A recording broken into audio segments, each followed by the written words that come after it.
And also, if you want to book anybody here or have a conversation with any of these experts, professional, including William Wise at this point in regards to taxes, you can go to saving4.co and you'll just click on Timisha, you'll click on my name, Kevin Brown, and anything that we're experts in, we'll be more than happy to have a conversation with you for about an hour or an hour and a half. It's a small little fee and you can book us up there. Very All right, good. we're gonna hop into our first segment, starting with Kevin Jones, LeBron James versus Stephen A. Smith. Kev, what's going on, man? Oh man, some stuff is going on with Stephen A. Smith. I know he's been in the news about a couple other things too, but there was a Lakers game and LeBron James had come up to Stephen A. Smith and pretty much told him to keep his son's name out of his mouth. Mm. So for those who don't know who Stephen A. Smith is, he's a national broadcaster, sports anchor that works for ESPN. He was saying some kind of slick things about Bronny James during his reports and things like that, and he kind of ruffled some feathers with LeBron. As a father, I think he approached him as a father. I don't think he approached him as an athlete. He approached him as a father, and he wanted to protect his son. So I wanted to ask you guys: is this kind of the way the media is? Can you separate this? Can you separate the athlete from the actual human nature of being a father, protecting the son? I don't think we've encountered this type of nepotism before. Like this is the first time with LeBron and Bronny, right? In the NBA, where a Kind father of, and sort of. son are like playing at the same time in the same season, like on the same team, all of that.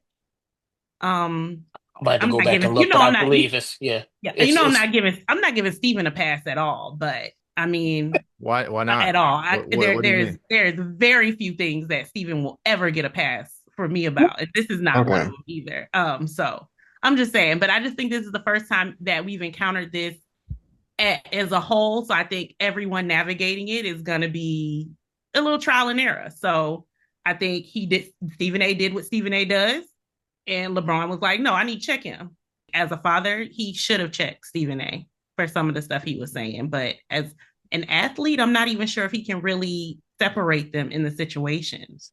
That's why I'm still saying I don't know if they know how to navigate it. Well, see, that was the whole problem with him Mhm. actually doing this whole same team situation to begin with. Because Understood. now, if you're going to be super emotional and be a father, quote unquote, and now go to check a reporter, that's part of the game. He's just Hmm. doing his job. Hmm. Yeah. I at Right. first see when I first heard it, the father in me was like, "Oh, I get it." But when you think about it, hey, this is kind of like this. He's going to have criticism no matter where he goes. So are you going to check everybody that says anything bad about him? Like Mhm. it's almost impossible for the to do. Like at some point you had to treat him like an athlete, because Right. LeBron is stuck up for his own stuff when people, you know, tell him he was bad in the finals or if he did this, he did that. Bronny's gonna have to kind of deal with it. So Hmm. I actually see both sides to it. I Right. do see both sides to it. Well, how do you feel about it? Well, as definitely as a father, I think natural instinct took over. And if you definitely taking care of your cub and that just goes to show there's no level of circumstance that can separate, a father's love. Like no matter what, if we're on the NBA stage, making millions of dollars, like if you talk down on my son, I'm gonna stick up for him. And I mean, I 100%, I feel for him. But in the same breath, like Kevin said, like if you take a step back and then, you try to look at the entire picture of it all, like, yes, T, that is his job, but, you do have the opportunity to do your job in a respectful manner almost like, me, I'm LeBron James. I've had such credentials and things like that. Maybe you should put a little respect on my son's name as you Absolutely, speak about him, absolutely not. as he's coming Absolutely up. I not. mean, LeBron, you have to LeBron, watch out. LeBron James is scoring 50,000 points. He is scoring 30 points a game. He got 5 to 6 different championships. You want me to take it soft on your son? If your Nope. son is not performing on the court, you want me to take Mm-hmm. it soft on your son? So Mm-mm. maybe everybody Absolutely did their not. job and He just got invited this uh, criticism with Mm-hmm. the style of nepotism that he engaged in. Like Right. we have never seen this. Your Mm-hmm. son, like I don't watch basketball, but I've seen this dude play a couple of times, and he ain't NBA ready. He ain't Right. NBA ready. And so if you gonna bring if it's gonna be clear as day for you to bring your son in when he's not ready as a what he was a first round draft pick, yeah? I think No, no, second. no. I think No, second. no, Okay, still too high. Mm. Second round draft pick, and put him on your team with plans to bring your youngest son onto the same team, bro. You're inviting this kind of criticism, and I get it. I see both sides. Like you still a dad, and you still want to stand up for your son. But if this is gonna be clear as day, you invited that criticism, and you should take it. No bars hold. So I want to go back to what Kevin Jones was saying, where like there needs to be some type of boundary and stuff like that. So where is the boundary between a sports analyst and an athlete, like their personal life, where LeBron, what he's facing right now, Tamisha? Actually, no, Roderick. Let's see what Rod got to say about that. no. So for me, I'm looking at it from both sides. I think that I'm gonna always think of it from the outside looking in. I don't have any kids, but I am an uncle, and so I look at it from that protection piece from LeBron. So like I'm gonna let you know when it comes to the kids and when it comes to my nephews, everybody that knows me knows that they're gonna know that if you have any problems, I am going to make sure that I am at the head of it. You know what I mean? So I understand that from LeBron's point of view, but then I also understand the other side that when you are entering in the NBA and you are in that environment and they're on a sports show, they are going to mention your son. But I think it goes back into there is a way that Steven could do things, and I heard the thoughts on that just now, but I do think that there's a way that you can do things, especially when I don't want to say kids because he is technically an adult, but he's a young adult, and we already know that anybody that has ever been around young adults, we know that when you're in college and that certain age group, that you still kind of a kid. And so it is a way, I think it is a way you can do things. So I do think it could have been done better.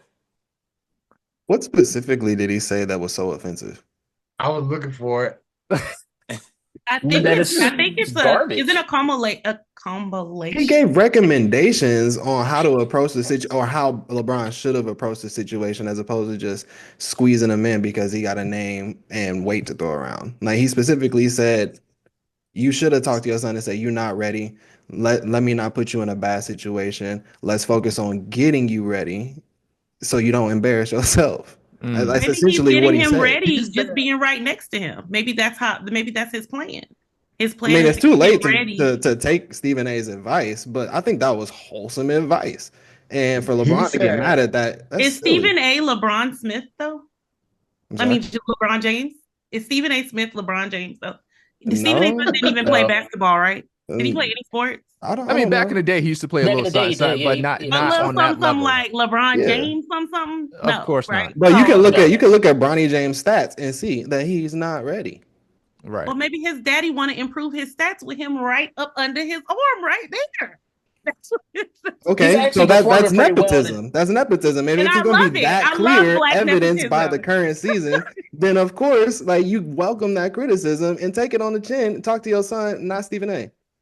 He's actually Mm. playing well in the G League.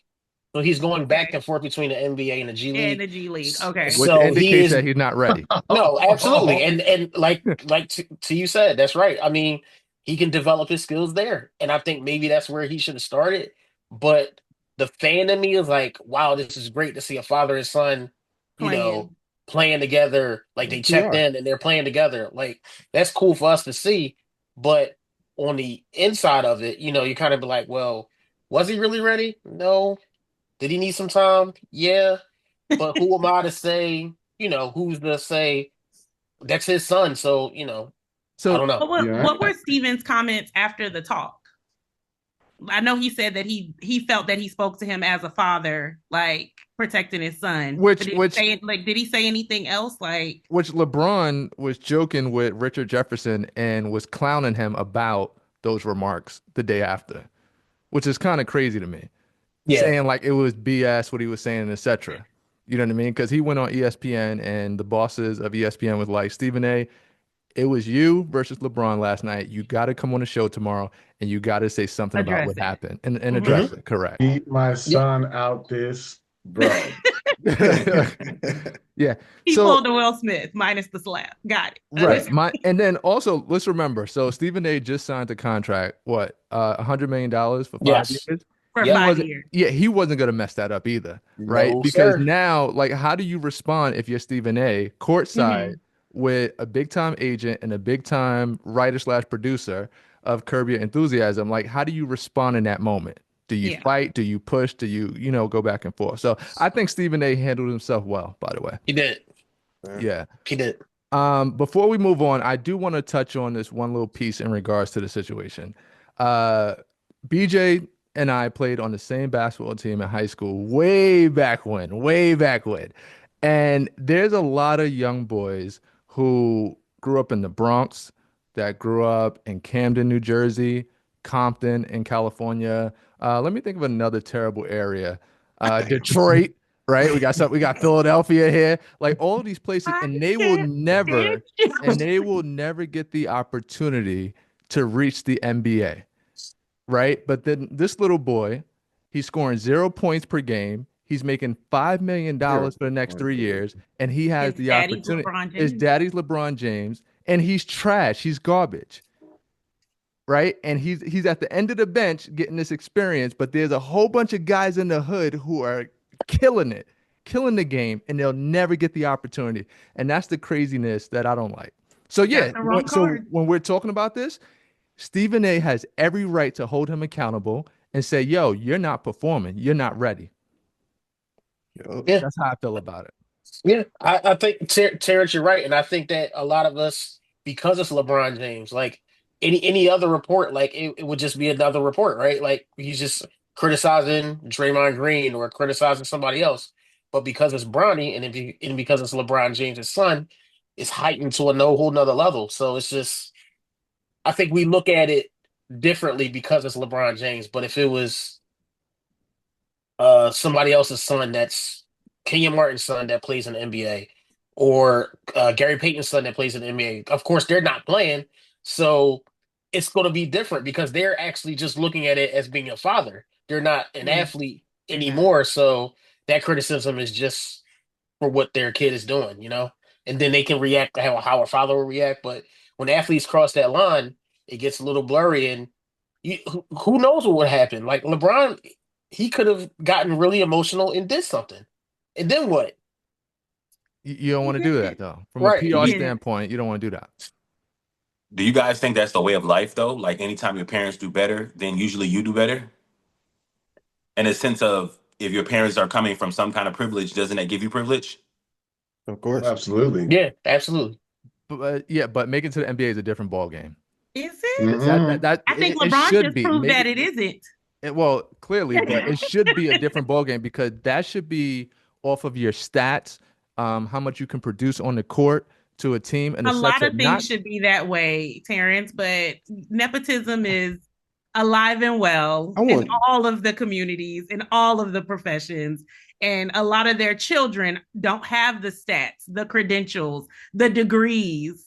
And Well, you know Kev, did you want to say something before we move on? I'm just trying to like as a former collegiate athlete for a year, I stopped because I was tired of breaking stuff. what sport? Football. Oh, okay. Yeah. I wanted to walk and think and not have CTE when I was 40. Understood. But I'm just thinking of this of like the process of getting to the higher level of athletics.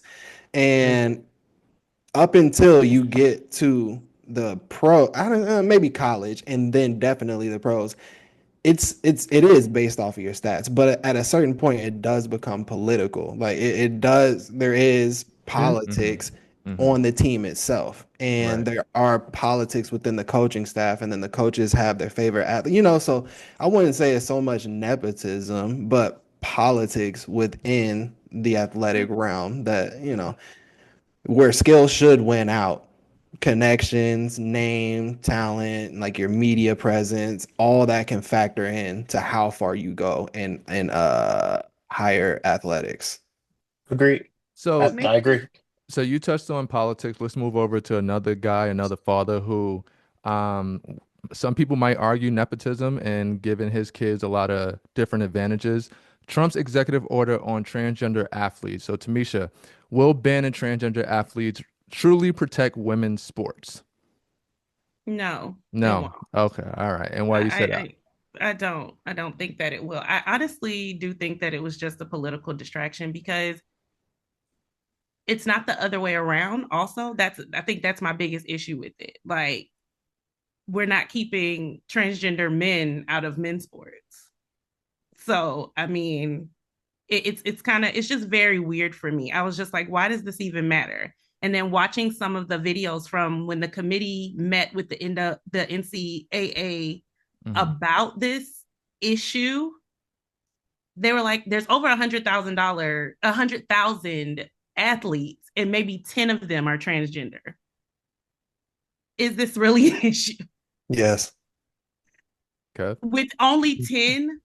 It's a slippery slope issue. If we allow it now, it's only going to perpetuate itself, probably in the worst possible way. Yes, it's an issue.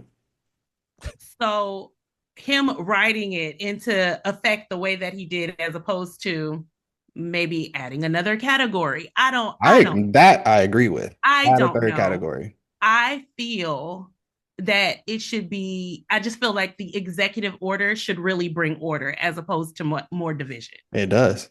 It Does brings it? order. Yeah. Yeah. Does Like it? okay, let me ask you this. How can we measure order?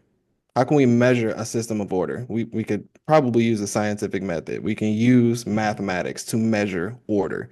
And if we're referencing science in regards to order, then Mhm. we can easily reference science in regards to order in this situation. How do we bring order back to the natural world, men versus women?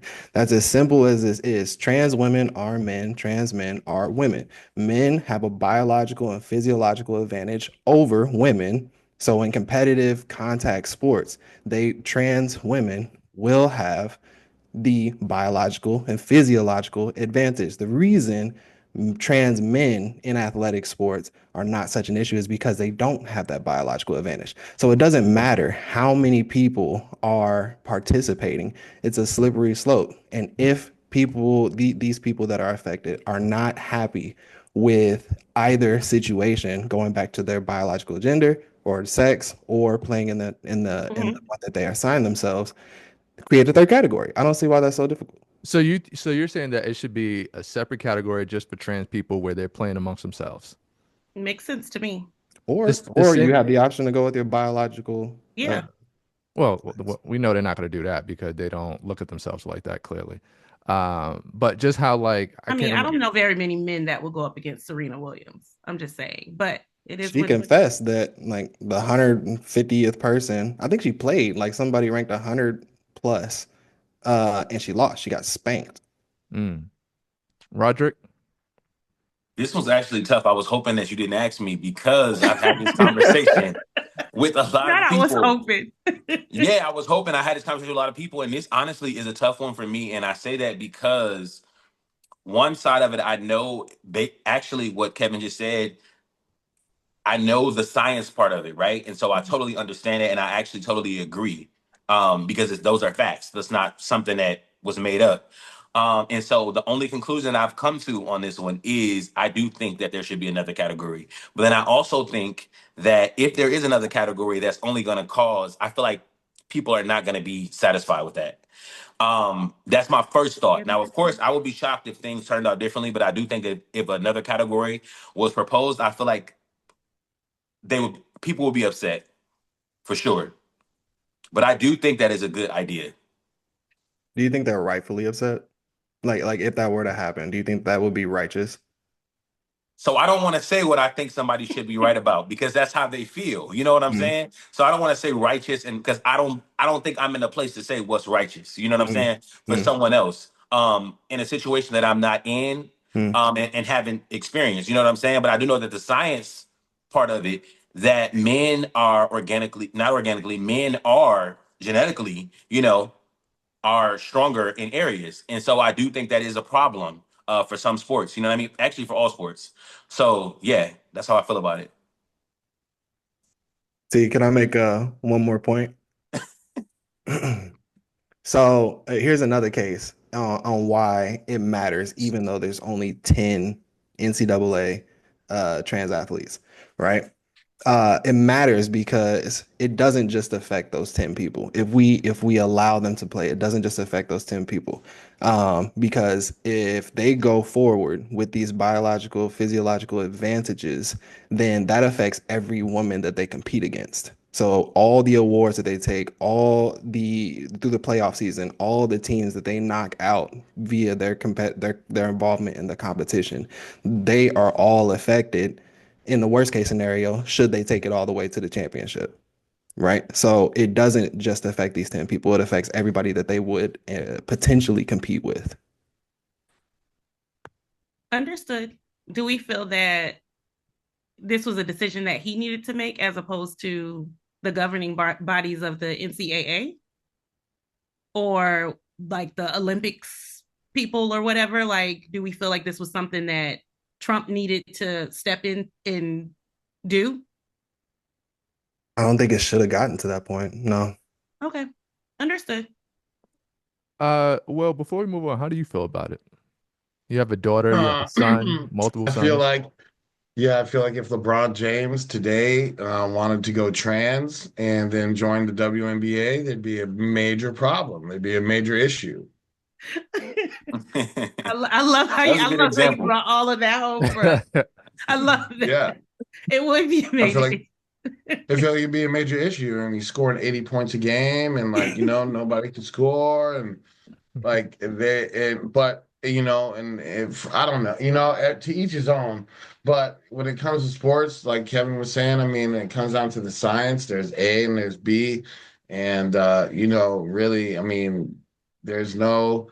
There's no, I mean, in the same breath, Caitlin Clark, if she changed and wanted to change, to be a man, like she couldn't join like the NFL, or I mean I don't feel like she would be able to compete and run and like jump and lift with the men like the men do. So I mean, Well, like I said, and to each his own. the WNBA, I talked about them last season, and I'll talk about them again. They need something to boost those numbers up a little bit. So maybe if I guess trans women or trans, I don't know the difference. I I'm can't. not doing this with you, Terrence. My brain And the can't really. WNBA is So doing maybe great. that'll help the numbers where like people start watching it if you got some trans situation up in the So you WNBA. want Joanna And Man to be, be be- Yeah, right. because the thing is, people want to see entertainment, and the WNBA is not entertaining at all. The I only mean, people who You really Brittany Griner is Wait, a right, man. right, wait. right. I So mean, no one's gonna tell me different. this is getting No, wild. Diddy. This is getting wild. Let's go over to hazing at Southern University, a deadly tradition. Roderick, what's going on? I'm in a fraternity. Kevin Brown is in a fraternity. What's happening here? So we have Caleb Wilson. He was 20 years old. He died while it's called know what it's called. It used to be called underground pledging, but he was pledging, and it was for the Beta Sigma chapter of Omega Psi Phi. He was took to the hospital when the police were asking, the young man what happened. A lot of them reported that they were playing basketball at a park and that he collapsed, but he really was at a warehouse that was about 2 miles down from the park, where I don't know the correct term to call them, but I'll call them the big brothers in the fraternity were punching him in the chest. They had on boxing gloves, and when they hit him in the chest, I think the third person hit him, and he collapsed. Mhm. And so this has caused outrage. It's something that's near and dear to me because I know in 2009 at FAMU, a guy died, Robert Champion died while getting pledged to be in a band group, which is similar to fraternities at HBCUs. Yeah, that's a little crazy for a Um, band. you said what now? That's a little crazy for a band. You out here dying for a band. It's Yeah. their Yeah, own yeah. fraternity Music or is Very, life, very bro. sorority, but serious. it's band kids. It's band kids. Yeah, the it's band very kids. serious though. It's very serious. It's very serious at To, HBCUs. to play the drums? Come on. Go Yes. ahead. Yes. Did you not watch Drumline? Yeah, good Get example. it Drumline. together, Terrence. All right, go ahead. Yeah. But the warehouse was actually owned by one of the young men who's in custody by his father, who was Yep. also a part of Omega Psi Phi. So there are three young men who are in custody right now. So that's Isaiah Smith, Caleb McCray, and Kyle Thurman. One's 25, one's 28, one's 23. Two were undergraduate, and one is actually in graduate school at Southern University. And so I think that, of course, this is a tragic story, but it's also on both sides. It's sad to me too because those young men, although they made some mistakes, they're also young. So just sad, man. Very, very sad situation.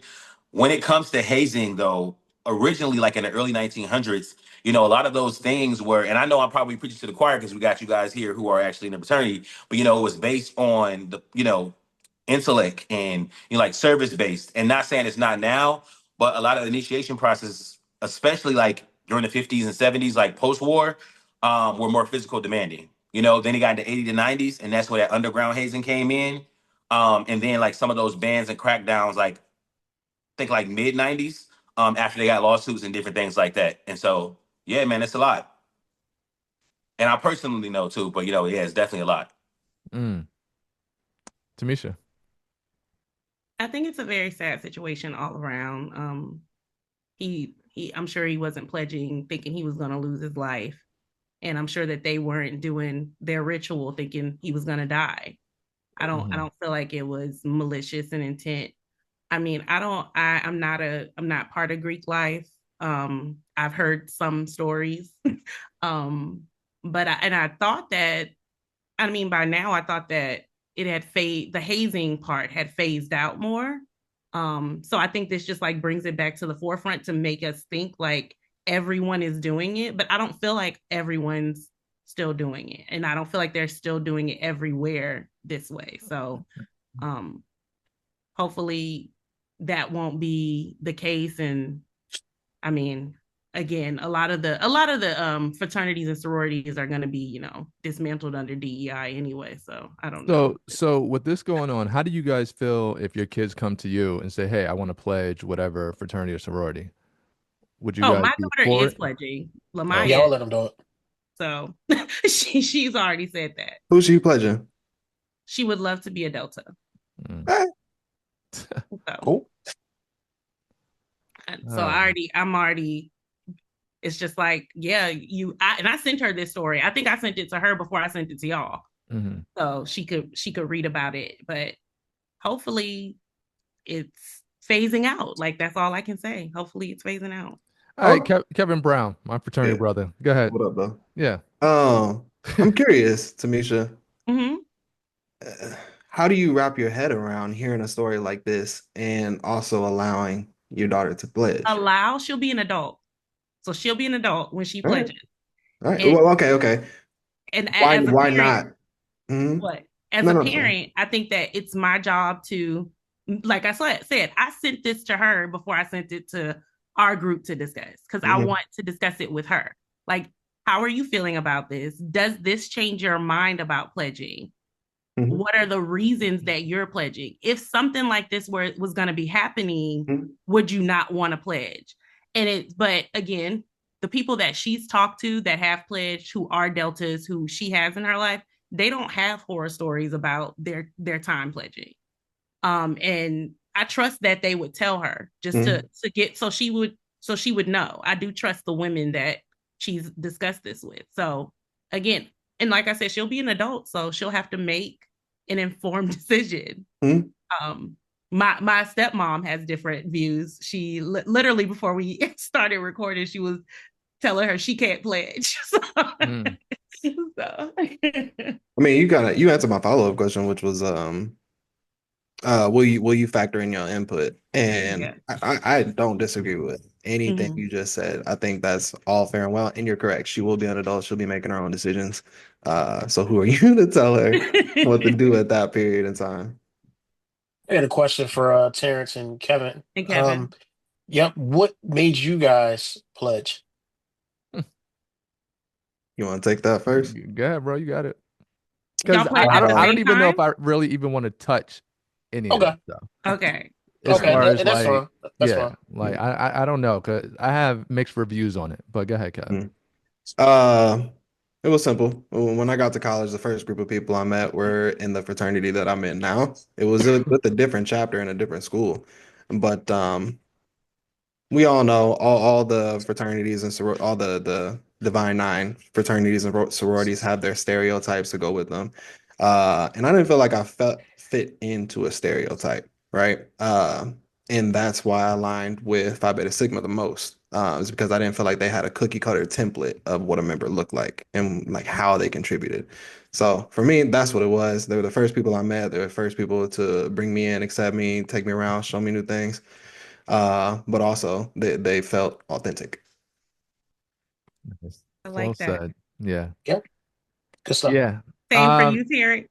Well, I just want to go to the parties and stuff like that and hang out. Of course you did. That's where Everybody got their that's where reason. the chicks was at. That's where the drinks was at. That's where I wanted to be. No, for the most part, my RA, he was a Sigma. Okay. And there was the Qs, the Kappas, the Alphas, stuff like that. And I would always say, oh, tell me about Sigma. He wouldn't tell me about Sigma. He would tell me about everything else but Sigma. His name is Christopher Thomas. Hopefully he sees this.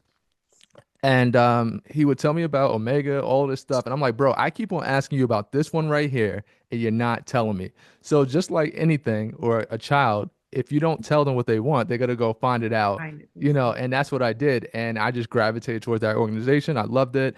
I started pulling some of my homeboys in. We pledged, and it took us a minute to get through. I will say that. A couple of semesters, but we made it through for the most part. Not that we dropped, but our process got intervened a few times by some nonsense. That's all I'm gonna say. Right. Tragic. So when you ask me a question about hazing, pledging, all this stuff like that, if it's necessary, I don't condone people losing their life just to try to get into some type of organization. However, I do think that you do need to go through some type of process to determine if you can make it to the other side. You have to go through something, whether it's super small, in the middle, or crazy, but you have to be put through some type of test. That's all I'm gonna say. I'm not Okay. gonna say too much like what you need to do, but I do think I agree and, with and, that. and listen, on the other end, like you have a large network of people that you can always call. Like Mm. technically, what I was taught, I don't know about Kev, but if I'm stuck somewhere in the middle of Indiana or Orlando, Florida, wherever, and I say, "Yo, bro, I'm broke. I need a ride. I ain't got a place to stay." Kev, leaning on the shield, he should help me out because we're in the same organization and reach out and say, "Bro, this is what I can do for you." And that's what I was taught. So yeah, it's a life term situation. But Will, are you gonna let the boys pledge? I mean, I feel as if like if that's something that they want to do, absolutely. I mean, I'm not going to hold them back. I mean, I would pray that the outcome isn't the same as this young man that we're talking about Mhm. here. Yeah. And just pray that they use their judgment, the judgment that I've given them, and in hopes that they wouldn't walk into anything that could potentially take their life. I feel like, yeah, to get into certain organizations, like you should go through, a certain process. Something. I also feel like,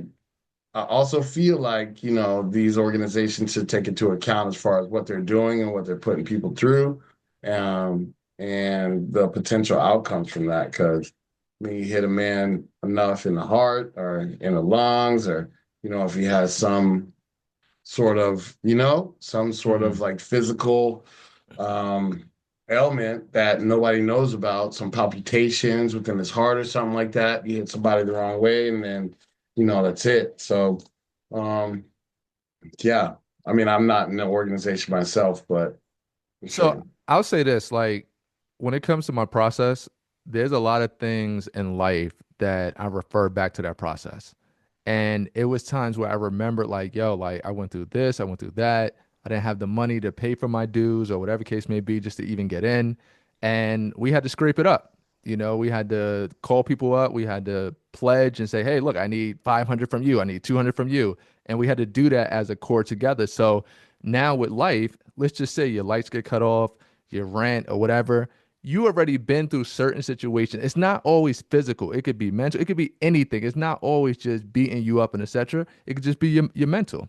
You know what I mean? And it helps you think differently and figure things out, challenging things. So, Kev, did you want to touch on anything else before we move on about that? Kev Brown? No, that was well said. Ron? I agree. The process is very important because it teaches you things like resourcefulness, creativity, innovation. You know, it forces you into positions that will push you forward, and that stress test is directly transferable to a lot of the things that you do in life. I So wanted to add one thing. I wanted to add one thing before we Yeah, move on. sure. Absolutely, bro. Yeah. I know my brother is I'm 16 years older than my brother, so my brother is more like my son versus like my little brother, and he actually attends the HBCU right now. And of course, this conversation has come up currently with him, and I've talked to him about brotherhood and what like service and all those things mean. So I told him when you go join a fraternity, it's because you wanted to. It's not because you don't have a good big brother, you don't have no brotherhood, you don't have no foundation, you're not looking for friends, and so that's a decision that he has to make. But I think that the importance is making sure that like your kids, your brother, whomever, know the importance of foundation service, brotherhood, and what that looks like. But I also told him too, like just being real with him, I was like, because I have his location. Like if you do anything and you're online or whatever the case may be, you text me, you just text me 9 and I'll make sure that in a heartbeat that I'm there. And so just making sure that they understand that. So I do agree with you as far as like processes, but I do just can't have no processes that's gonna be like life threatening. You know what I'm saying? agreed. And I also think that if they're, for example, in a warehouse, different things like that, I don't personally think that you punching somebody in the chest should be a part of a process. There are things that you can do that could challenge somebody physical and all those different things, but punching you in the chest and you not knowing every single person on that line, not knowing of what kind of health issues they may have, or if they was born with a heart murmur, or not knowing if one person has asthma or this, and that, I think that could, things like this happen. Well, I mean, whoever's in control of that process, they're responsible for knowing those type of things and figuring those type of things out. So, to know about everything about the boys on the line, Right. So if they ignored that, that's up to them. But they're supposed to know every little thing. Asthma, dairy allergy, gluten allergy, got to know everything. Not Not only gluten. the person in charge, but the person going through the The people going through the upperclassmen. process. Nah, the people going through the process Hmm. along with that person. Oh, so Absolutely. your line brothers or Yeah. line sisters. Hmm. Yeah. Okay. You Okay. could be in a situation where you grew up and your parents didn't take you to the doctor, though, depending on where you grew up at, and you don't even know that you got health issues. Very true. Honestly. Well, I mean, if you don't know, how do you expect me to know if I'm pledging you? Right, but then He that's how don't stuff expect you to be happens. punching him in the chest either, Terrence. I'm kind of with Rod on this one. It doesn't just because the person themselves don't know, it doesn't absolve the people who did it of Yeah. responsibility. So I see your point. Yeah. You should go through a physical process. Yeah. They better not Uh, punch my brother, man. That's all I'm saying. yeah. That's all I'm saying. To be sure to come out. And I mean, also, it depends on what you eat growing up, stuff like that. We're gonna move over to people eating in schools, and the USDA cancels 1 billion in local food funding. Tamisha, tell us what's going on. Yes, just reading the article. I mean, when we see things like food deserts already, and then to know that this is even on the books, is this part of the Department of what is it, government efficiency, having the USDA cut like $1 billion in food funding. Sometimes when children go to school, like that's the only meal they have that day, or their families that Well, only depend on their the food mother bank. need to get up early in the morning and cook then, and then that'll solve that. While living in a food desert, Terrence, where they don't have fresh food available. Gotta figure it out. Yeah. Cut Oh, the y'all throat. can hear me. My mic is on. Sorry, I thought I Yes, muted it. your mic Okay. is on. Okay. I would think that I would hope that even like canceling, they would redistribute this money into maybe community gardens and something, but I don't see that happening. I mean, that's wishful thinking. Mhm. I'm sure this money is probably going to be redistributed to the military or something that's really important to Elon. So it just seems very sad all around. And Yep. it makes me feel more that the government is not for the citizens. Like I don't really think that something like this is hurting us. Like I don't feel like this is wasteful. Food banks aren't wasteful, and children being able to eat lunch is not wasteful to me. So this is But kind of weird. But I mean, I'm really like ignorant to this whole thing. I don't even know how this whole thing started as far as like, oh, we're gonna feed your child at 11 a.m. in the morning, and that's gonna be lunch, and we're responsible for it. We're responsible for teaching your kids, but why do I have to feed your kids? Because you have to give them a meal during the day. Why? Because if not, they would be at home and then they would be able to eat there, hopefully.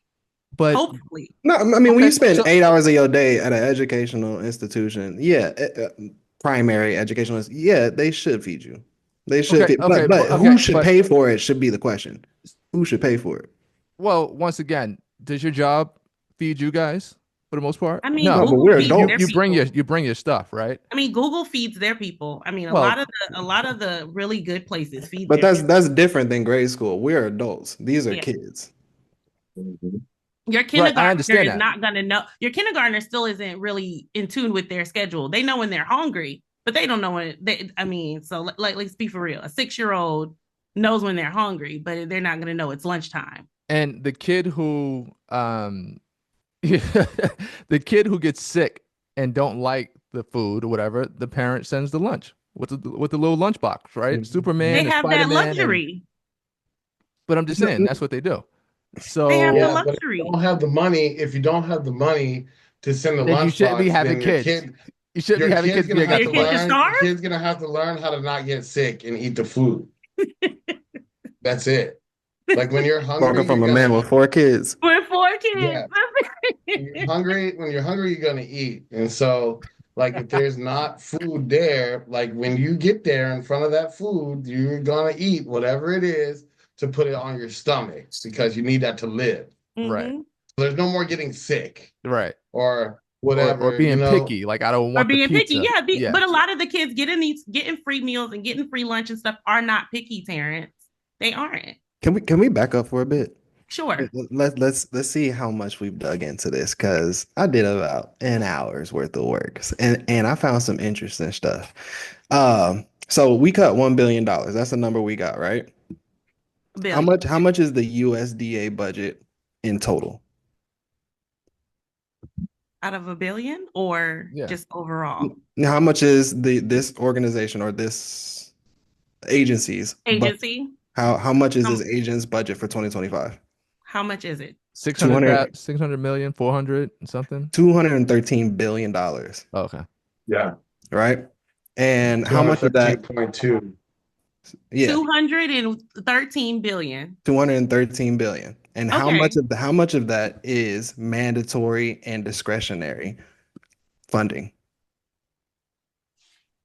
How There's much? 180.6 billion is mandatory. Okay.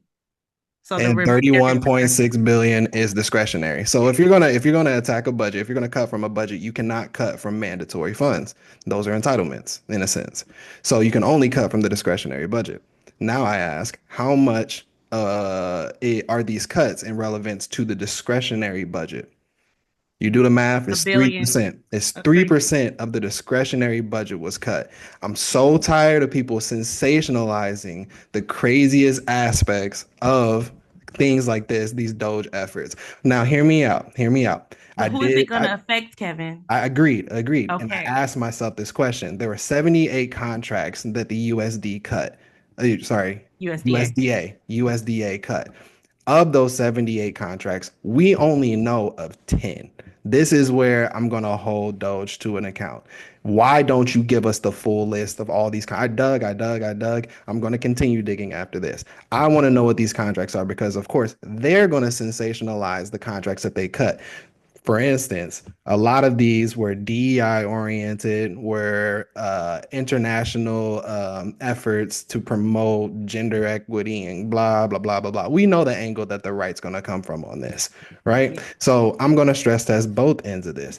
But when I hear 758 out of 948 employee trainings canceled that were focused on environmental justice and DEI alone. I ain't too mad at that. I ain't too mad at that. But I do want to see the other 68 contracts that were cut to see if we're really affecting these school programs And food banks. and food banks. I do want to see that. Right now, I see no proof of it. I want to see it. Well, keep digging. Tell me if you find it. Roderick? Gladly. Please. My thoughts on the school issue is that there are a lot of students who, and I already know the thoughts are going to come from this, but there are a lot of students who go to school and that is their only meal. When I was growing up and going into school, and I know it's different now, but when I was growing up, I know a lot of my friends, that was all the food they had. You know what I mean? And if they had anything else, it was because of my grandmother. Like, you know what I'm saying, with shared food that we had in the house. And so I'm not, when it comes to the kids, man, I'm sensitive on the kids, man. I think that they need to keep the school lunch, you know, in my opinion. Yes, it is their parents' responsibility, but we all know in the world that we live in that all parents are not responsible. And so I would much rather, I'm always, anytime I plan an event too, even when I'm at work, the most part of the budget is the food. I never wanted to not be enough food for people. And so when it comes to food and school lunches, coming from a kid who grew up in the inner city of Detroit, the school lunches, they need the school lunches, man. You know? And so I think that some of these decisions come from a privileged mindset. Can I ask All y'all right. this? Yeah. Like, what could they take the discretionary? I mean, not well, take the discretionary and what when they took away everything that they were taking, the 1 billion, can they put that towards the mandatory or make it mandatory? So what they're focused on, what is her name? Brooke Rollins, the director of USDA. Her vision is to focus more on putting or reinvesting in rural communities. They want to do things like get rid of the death tax, which significantly affects small family farms, because upon transitioning ownership upon a death, they get the estate taxes and they're cash light because a lot of their equity or a lot of their value is in the crops and the land. So that's one thing that she's trying to do. She's also increasing funding to these smaller farms so they're able to produce more. These same farms that these food banks and these schools get resources from. So I'm not going to say definitively they're taking that $1 billion dollars and they're putting it towards this, but they are working this from both ends, which is they're reducing unnecessary spending. Some people may disagree. I still don't know what the 68 other contracts are going towards. But on the other end of that, they are reinvesting in the same farms and same agricultural resources that these schools get their food from. Hopefully. Hopefully. We'll see if they Good to know. put their money where their mouth is. You know, this You know, whole I got a thing, lot of distrust for the government. That's just what it comes down to. you know, this The whole new government, thing, baby. yeah. You guys ready? We ready. We Okay, ready. okay, okay. We ready. Yeah. Sorry about that. You know, this whole thing is about money. You know, it seems like we talk about money a lot and etc. Because even our next topic, Southwest Airlines ends free check bags. It's all about the bread. It's all about the money. So I have a lot of different connections with different airlines. I can't really say who, different companies and stuff like that, but Southwest is definitely not one of them.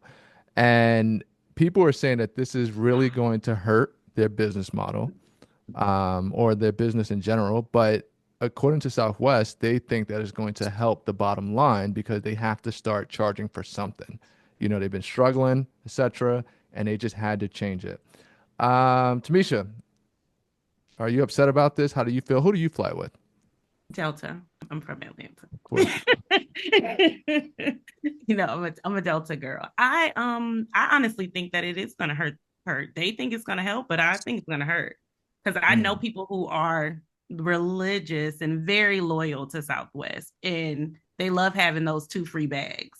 And you can just remember even the commercials. Remember when they first really started rolling it out for like millennials, and they were doing all the buy bags, and they were doing all those little snappy commercials and stuff. And now that I'm old enough as a millennial to be taking my child with me when I need to be packing 2 bags, you telling me I got to pay for them? I think they're Well, gonna lose a lot of money. it's been free for like 50 something years. It's time to change up a little bit. But what if the total fare with one bag is exactly the same price as another airline? Is that really going to hurt their business model? Because now they're just competitive. I would think they're just competitive, but if people aren't used to, people need to feel like they're getting something, Kevin. I don't think that they're gonna feel like they're getting something then. I feel like people signed on to like those free bags. They need to feel like they're getting something out of it. Well, you still get to pick your seat, I think. I mean, I've flown Southwest like once, and it was I graffiti don't on even know what it was like graffiti on the back of the seat, so I never flew with them Shut again. up, Terry. But So dramatic. I do not. no, I'm not even joking. Wait. Does Southwest do international flights? Do y'all know? I I don't don't think think so. so. I don't think I so. don't I think don't so. think Southwest. Maybe I this think will Southwest is only domestic, right? Right. okay. Yeah. Maybe this Yeah. will open them up for international flights. And if that's so, that's an additional stream of revenue right there. I mean, granted, they got to grow their fleet, but maybe that's like the long envisioning or Like the long picture that they have. I think they should charge for seats. Mm, They don't already? no. no, it's free. Southwest is like, what is it? Open seating. That's what it's Open called. seating, You yeah. go- If Open they yeah, seating. charge, Okay. if they charge a certain amount for a certain tier of seats, additional revenue. right. And that's the thing. People are saying those two things right there. Mm-hmm. The idea that your bags are free, and then you get to just walk on the plane and pick your aisle seat or pick your window seat, and that's what people Mm-hmm. love. But once again, it's time to change certain things up. I don't see any problem with it. I Then, mean, then, Delta then isn't hurting. I mean, right, all the right, other yeah. I don't feel like the other business models are hurting. So I don't. But again, like I said, people need to feel like they're getting something. Southwest is not going to catch up to the big three. They're just not. Not at all. They're just not. It's not possible. mean- It's not going to happen. I don't care what they do. It don't matter. Like, yeah. Yeah. It's just big me. That's what Southwest said. Yeah. All right. Anything else on the Southwest before we close and go to Mr. William Wise Jr. himself? Real quick, I got something. Yeah. Let's do it. I was just gonna say, when it comes to business, they're gonna change up something. They should probably somehow increase the pricing of the tickets, because when you take away something that you are known for when in business, it's never gonna be good for your business. Because That's if true. they're known for those free bags, every person I know that flies Southwest, that's the first thing they say. Because I'm always like, oh, those planes be raggedy.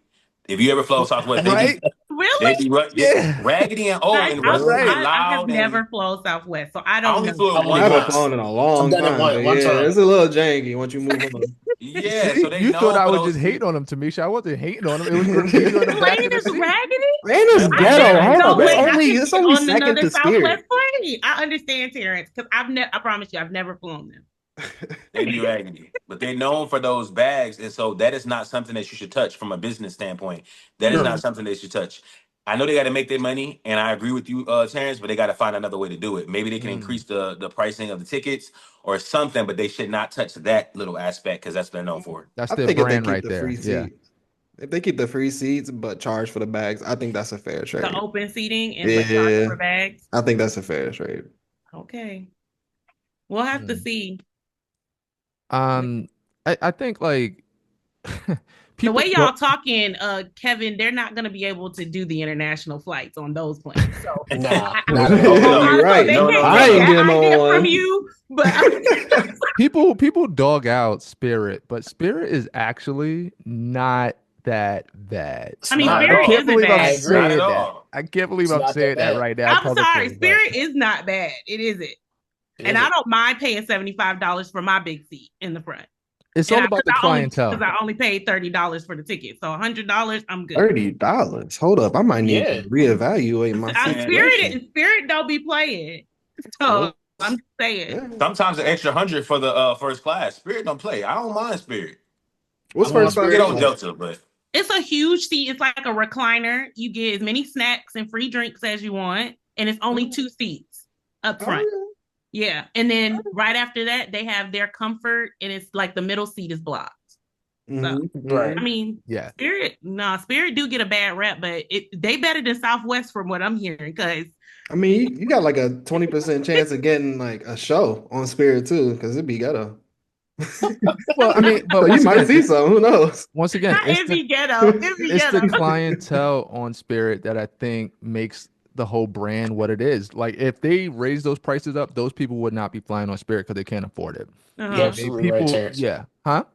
I said you're absolutely That's right. true. Yeah. So if you want Yeah. to fix your brand, if your Spirit, increase those prices and you'll get rid of people.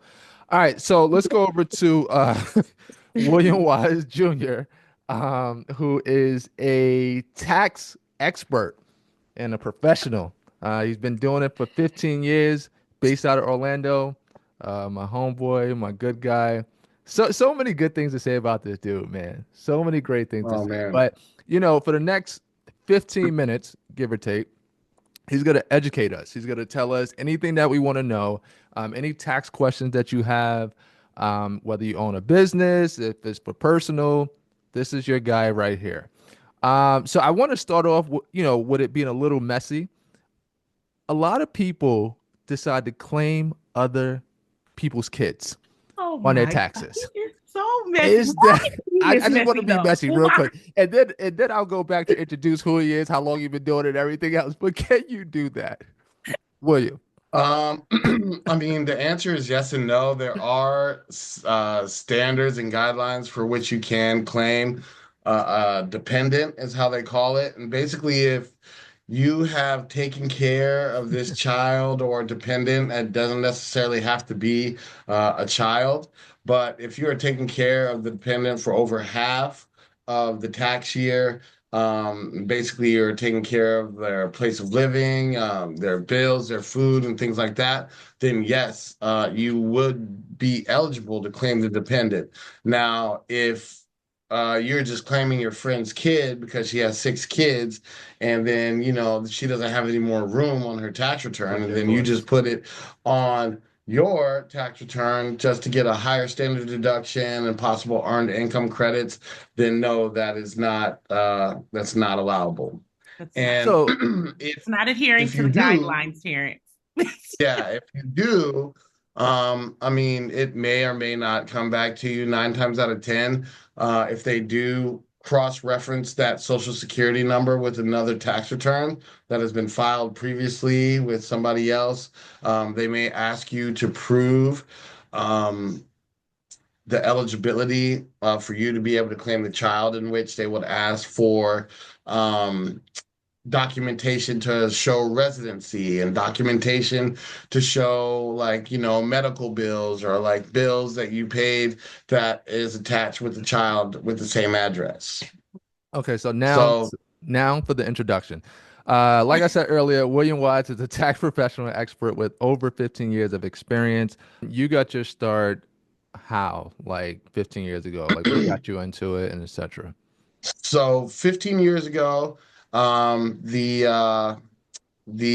brother of the mother of my first two children, he had presented to me the opportunity. He owned a tax business, presented to me the opportunity to come down and like learn it. And I was doing electrical construction at the time, so sitting down and learning about 1040 and W-2s wasn't my first option, but in attempts to want to get in good with him and impress him, maybe, right? I took the opportunity. And so what it entailed was coming to the office once a week for like 3 hours. And there was this mean old guy in the back, yeah, in the back of the office that was just like, drilling me like, this is a tax return, this is a 1040, and this every line on this tax return is for a reason. It's not just here just to fill up space. And if someone hands you this form and you input it into the system, you should see it show up here on the 1040. And so we basically did that for months and months and months. And then the first year, really the first tax return that I ever did, it was probably, I mean, it was a rocky start, Hmm. because as soon as somebody presents something to you, and I go through this year when I train people now. I mean, I could train you guys for hours and hours and hours, but the first tax return you're gonna get is gonna present something to you that we have not gone over. It's going to be a unique situation. And each and every tax return that you do is going to be, a new situation. So, yeah, the first year was definitely rocky, but with that, moving forward, I did well and like being able to take someone's W-2 from them and then like be able to put it to the system and then tell them that they're going to get XYZ back is something that not a lot of the 300 million Americans know how to do. And so So then uh you started off with that first one, trying to, impress the brother-in-law or, whoever. And then yeah, as time went on, you ventured off a little bit. yeah, And absolutely. I mean, I got better after the first year. I got better by the third year. I was, walking around with my chest down. I thought, I had a little more confidence. And then the opportunity presented itself to me to work for another company that I would be able to take my skills and manage and you several don't have to offices. say the name. You don't have to say the name. Of course not. Yeah, yeah, Of yeah, course not. And so I ended up working for that company for a few years until I was presented with the opportunity to purchase it. And so that's where I got my start in running a complete tax firm franchise. And then which also didn't come without any struggles, right? Because with purchasing this company, I also purchased everything that came with it, which also included malpractice from tax preparers, and among other things, especially embezzlement from the previous owner. Being able to collect fees from an operation that I was running that was unbeknownst to me. It definitely was a big learning So experience. somebody watching this right now, what's some recommendations that you would provide to them to look out for if they were going to go into business with someone like that or buy somebody's company beforehand? Like what's some recommendations? Um, Well, I mean, I had the books, so I knew about the revenue and I knew about the turnover. But as far as like the standard practice and procedure, I didn't know about that. So somebody that's going to go and purchase a business, whether it be from a friend or whether it be from even a family member, like I would encourage them to take off the friendship goggles or the relationship goggles and just keep the business, keep business. One, there needs to be a transparent contract that not only you guys look over together, but you should also take it to an attorney that's a third party outside of this agreement and have the attorney look over it too and go over it with you too. And then just double check. I mean, cross your T's, dot your I's, make sure you know what you're getting and um, know the full aspect of what you're getting and not just like, okay, just this is the money that you guys made last year, so with everything still in place we should be able to do the same thing. Was that money made off of predatory practices, and so are those predatory practices that were done before going to be now looked at this year, and is that something that you're buying into? So I definitely would say like you want to make sure that you take all relationship aspects out of it and just keep it strictly business and want to see what's on the ink and what's on the paper. Hmm. Any questions in regards to that, guys, that you want to chime in? Yeah, I got a question. Yeah. William, like as far as being a business owner and you're providing service to people, like how hard is it like when it comes to do your taxes for your business? Like Good is question. it the same or is it different? Like how does that I guess you how do you factor that in? Do you have somebody else do them? Do you do them yourself? Yeah, absolutely. I mean, I have somebody else do them, just because it's a lot of moving parts. We got money coming in, we got payroll going out, there's expenses that are going out. And so for me, I'm more so looking at this on like a personal level, right? My business, my bank accounts, this and that. More so when the accountant can differentiate and like ask me questions about things that I may have overlooked. And so definitely I let him handle the taxes for me for sure. Cool. For any would-be business owners, right, that want to do this the right way. Obviously, they'll go through a year's worth of operation before they get to their first filing. So, do you have any resources available or that you can refer people to get them started on the right foot? So, for instance, like financial trackers, so they can track their revenue streams, so they can track their operating expenses, stuff like that. Absolutely. QuickBooks is a great tool to use, and that is something that I wish I had when I first started.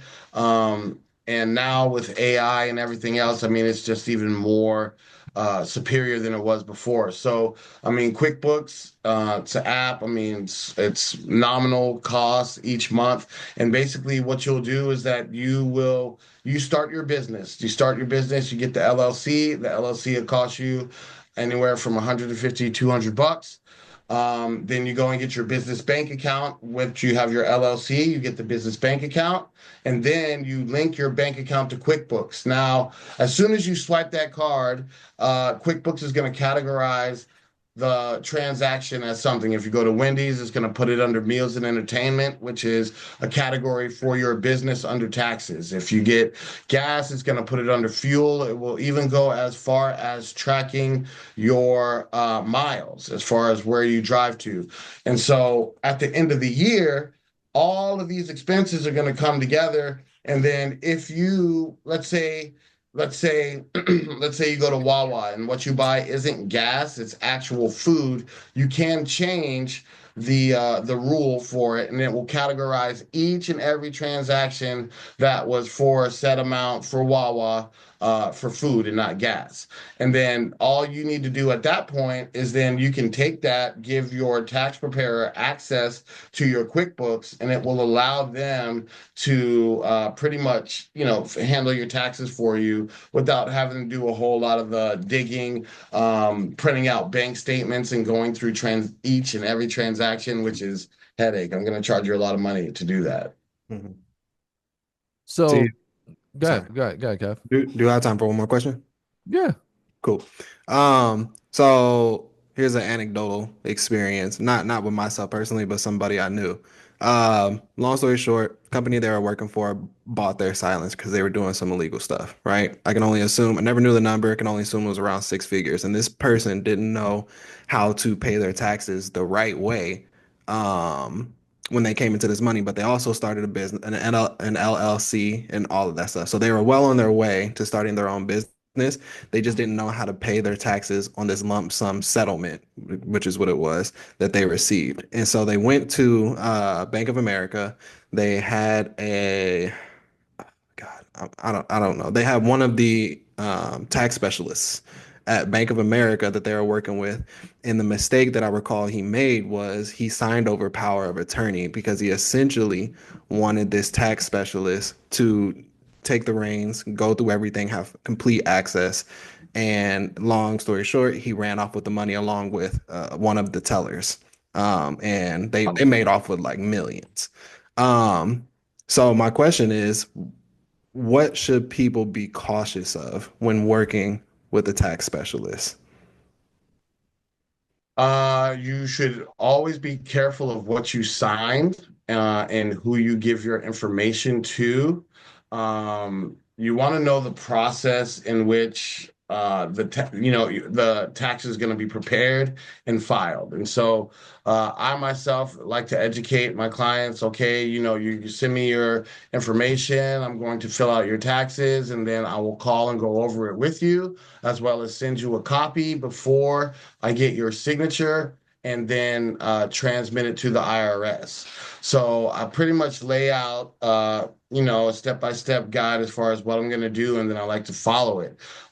If at any point in time you are filing your taxes and, somebody is telling you that your taxes got accepted, or telling you that, I guess that they're going to submit it and you've not once got a copy of it. They have not sent you over anything to review. Those are major red flags. Putting your signature on anything, or like you said, signing even a power of attorney before fully understanding, like, okay, what am I signing? Okay, you're signing your tax return. Okay, this is a power of attorney that's going to give me the ability to speak on your behalf or sign papers on your behalf. Um, those are things that you definitely want to look out for. Um, big time. This isn't related to what you just said, but uh, just the biggest thing that I've seen is people not looking over their tax return before it goes in. Um, and so you'll find that there are a lot of predatory tax preparers that are just out there to get a check or be able to increase somebody's refund so that they can charge them a higher fee and take more money home. But then the only thing that has an effect on is the taxpayer, because what happens is that when the IRS gets it and then they want to ask questions, they're not going to ask questions to the tax preparer. They're going to say, hey, Mr. Taxpayer, what is this inflation, or what is this reduction in your tax liability? And we have paid you too much money. And now you need to pay us back that money plus interest. Well, what are the biggest mistakes that people make during tax season? A lot of the common mistakes that you'll see is like people leaving out forms, people filing too early, people claiming other people's kids, people running into predatory tax preparer schemes, um, people shopping around for the largest refund more so than the accurate filings. Hmm. Um, those are some of the common tax mistakes that I see each Right. year. Um, I'm sure people watching this right now, uh, they want to know, and I think we touched on it a little bit earlier. How do they get more money on this tax return? How do they Giving increase it? Say what? giving them more You pay money. more taxes. You have more taxes being taken out of your check. Um, But I'm saying, like, uh, when they're filing on the TurboTax or going to their tax preparer or whatever the case may be, how do I get more?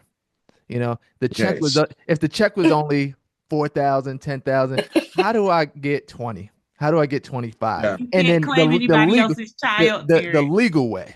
How do I get it? right. You make more money, you pay more taxes. Um, you look up tax deductions and pre-plan for that for the next year, right? Um, if you want to start a business, let's say if somebody starts a business, if I start a business this year, I'm gonna have a lot of business expenses, a lot of startup costs, right? So a Yep. lot of, let's say, the income that I've earned is going to go into starting this new LLC. Therefore, allowing me to take those expenses and write those off as a startup cost as a business, whether the business makes money or not, that's here nor there. But uh, if you are going to school, those are refundable credits that you can get. If you obviously have children, those are refundable credits that you can get. If you are driving certain electric vehicles or EV vehicles, those are credits that you can get. Mortgage interest, real estate taxes are two of the big things. Now, I will say that there's no calculations that are different on each system. So basically, if I put a W-2 into my system, you're going to get the same exact calculations that you receive on TurboTax. So the math is the math wherever it lies, right? The Mm. information that you have, the income that you have, the expenses that you have is what it is, whether if you come to me or if you go to TurboTax or whatever. Now, So don't believe people when whether they're like, I can get you more than the guy down the street, down the road. Right. Well, now whether if TurboTax is going to qualify you or ask you for ask you the questions that a tax preparer like myself is going to ask you to try to like dig and see if there's any other credits that you qualify for, if there's any other deductions that we're able to take, is the difference. And so if somebody is doing it right, like there's nobody that's going to come to me and I say, hey, you're going to get $2,000 back. And then they're going to go to the next tax preparer. The tax preparer is going to say, hey, I'm going to get you $6,000 back. Obviously, that's a big red flag, and that you should look at the tax return before it gets filed to see. And then you take into account most people like UT don't care about what's on line one of the 1040 or what's on line 11 of the 1040, and they care about, oh man, this man got me six, I don't care what you said, Will, right? I told him Like, that this morning. That's why he said that, because I told him that this morning. We were talking Did you not about, looking at that paperwork? That's what you well, told him? like 9 o'clock this morning. I'm on the phone with this guy. I'm still in the bed. And I'm like, bro, I don't care about anything on the line. Just get me the money. Just get me the money. I yeah. don't care about it. And so if within those lines it contains, let's say, a $25,000 business loss, and you are a W-2 employee that makes $35,000, obviously the IRS is going to want to see what you spent over half of your hard-earned money that you worked on. That's just common sense. Mm.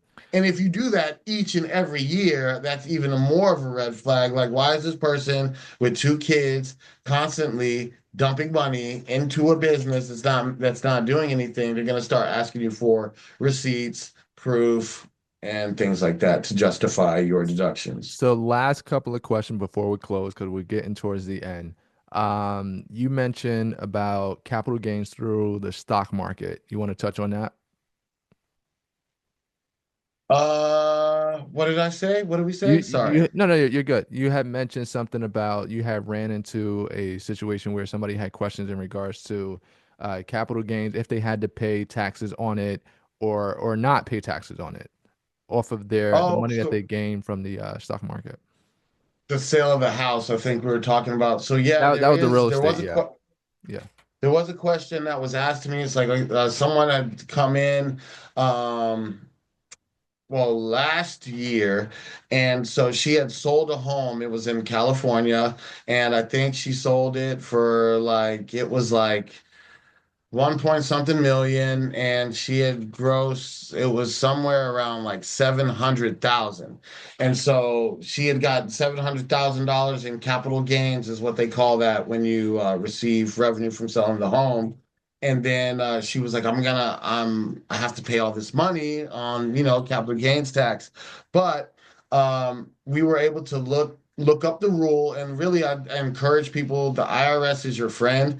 If you know what questions to ask, you can find the answers on irs.gov and like dig down to it. And so we were able to discover this look back rule is what it was called. And basically, if they lived in the house, I believe if it was their primary residence and they lived in the house 2 years out of the 5 years before they sold it, if you're a single, you were able to deduct 250,000 or exclude 250,000 of the capital gains, and if you were married, you'll be able to exclude 500,000. And so it was her and her husband, and so that's 500,000. So now we're down to like 200,000 in capital gains that she's only paying money on. And then any home improvements or improvements to the home that you did within 2 years for the sale of the home is also considered an expense for you to sell the home. So therefore, we were able to put on the roof and a few other things. And so she ended up, I think, only owing somewhere around like $2,000 on that $700,000 that she earned off of selling the home. So Beautiful job. Beautiful. yeah, Yep. Yeah. yeah. Yeah. So Good, real nice. quick, Yeah, that was a good one. That was a good one. Okay, so Janet, or I don't know, Shaniqua over here. She got a eyelash business. She's a beautician, whatever. Should she file taxes for it? Should she mix it with her personal? What's the Schedule C? What's the Schedule K? Like those type of things. Or is it just personal for her? How do Yeah, somebody like that know absolutely. when to do that? I mean, well, they want to file. So a lot of people, we get a lot of clients that are self-employed, that have children and like they don't know what to do with, you get the barbers and people that are running a lot of cash businesses. So even if you are running a complete cash business, eyelash business, the IRS does require you to report any and all income that you made, to them. And so definitely they should be reporting their income. What's going to happen is that, let's say if they have children, they will report the income to the IRS. The IRS is going to tax them on the money that they're reporting that they don't know of, that the IRS doesn't know about. But in turn, they will get a credit for the children, which is how you see, these women with 3 kids that just do eyelashes on the side or just do hair on the side, able to file taxes and get refunds. But to answer your question, anybody that's making any money conducting themselves as a business is supposed to report that income to the IRS. Okay, gotcha. Um, any questions in regards to that, guys, that you want to throw in to Yeah. the Piggybacking off of your question, can you expand on the blurred lines between personal and your small business expenses? Like let's consider them operating expenses. So you have a small business, but you have your 9 to 5. And you're trying to recover or you're trying to write off as much as possible when it comes to your business. So are you able to write off things like your phone bill? Are you able to write off things like your car note if you have to drive from place to place? Are you able to write off things like if you own a house and you rent out one of your rooms to your business, can you write off that expense? Things like that. Yeah, so you have to differentiate. So, for instance, I have, let's just say I work at Wendy's, but then I also have a photography business. Um, I can't, because I have the photography business, I can take miles, like business miles that I use to do for photography. So let's say I go to the store and get, I don't know, lenses or cartridges or pictures or supplies back and forth to the store or back and forth to said photography jobs, that I can take those miles. But just because I now own this business, I can't also calculate my miles to and from Wendy's, right? And then, for instance, if I have a single cell phone, we do this every day. Let's say I have a single cell phone. Now, I can't write off 100% of my cell phone bill for my photography business because it's not primarily used for that. It's not dedicated for that. So therefore, I would have to take a percentage. And even, if you want to get really technical, you can take the percentage of the income that you've earned for that business and see what percentage it is from your overall income from your job and get what percentage of your cell phone bill that you could use for the business expense. Um, so it's really all about trying to differentiate. Like you cannot just say that, yes, I own a business now and I got a job. So like everything that I do is going to be a business expense. Because if they want to ask you about it, then you're going to have to be able to kind of prove like, and if you're going off of, let's just say every transaction on my bank statement that says Walmart or Wendy's is food, it's not plausible. Like it's not. So you just have to make sure that you try to separate each category. So Mhm. one person that I spoke to earlier, they wanted me to ask this question real quick. Um, if I sell Tamisha $2,000 tonight, right? Is that something that she needs to claim or anything like that, or is that like technically income? Yeah, so the third party card transactions like Zelle and Cash App and all that good stuff, they were threatening that they were going to pretty much tax you on any if you had anything over $600 or like any transactions over like I want to say it was like 2,000 transactions. But it's kind of hard to pinpoint what these payments are for, right? So if you have a business Cash App, obviously everything that comes in is going to be Cash App takes tax on it, but then they're also going to send you a 1099. But if I send Riri $2,000 and it's a gift, or it's just $2,000, then she necessarily doesn't have to report that as income. I could be sending her money for rent, or I could be paying her back for a loan, or I could be, it could be a lump sum of money that I'm paying you back. So unless it's categorized, and a lot of these platforms now are asking you, is this for business? Is this for goods or services? Or is this for a friend? In which it will allow you to select what the payment is for. And, if it's not business, then they're not going to be taxed on it. All right. That's pretty much how it is now. And last question within 2 minutes or less. What should people do if they owe money to the IRS? We're assuming that everybody here is in good standings, but if somebody is not in good standings here, they owe some pocket money. What do they need to do? I suggest you pay it. But how long do they have? Like is it like 2 months? So basically your tax liability is to be paid on April 15th, and that is what tax day is all about. So if you are due a refund, there is no late filing penalty. If you're due a refund, it's really money that's refunded to you as an overpayment of what you paid on your tax bill. But if you owe money, your tax bill is supposed to be paid by April 15th. If you do not pay it by April 15th, from that day, you will start to accrue interest every single day on what your tax liability is. So it is encouraged to get on top of that. If you set up a payment plan with the IRS, is when the compounding interest stops.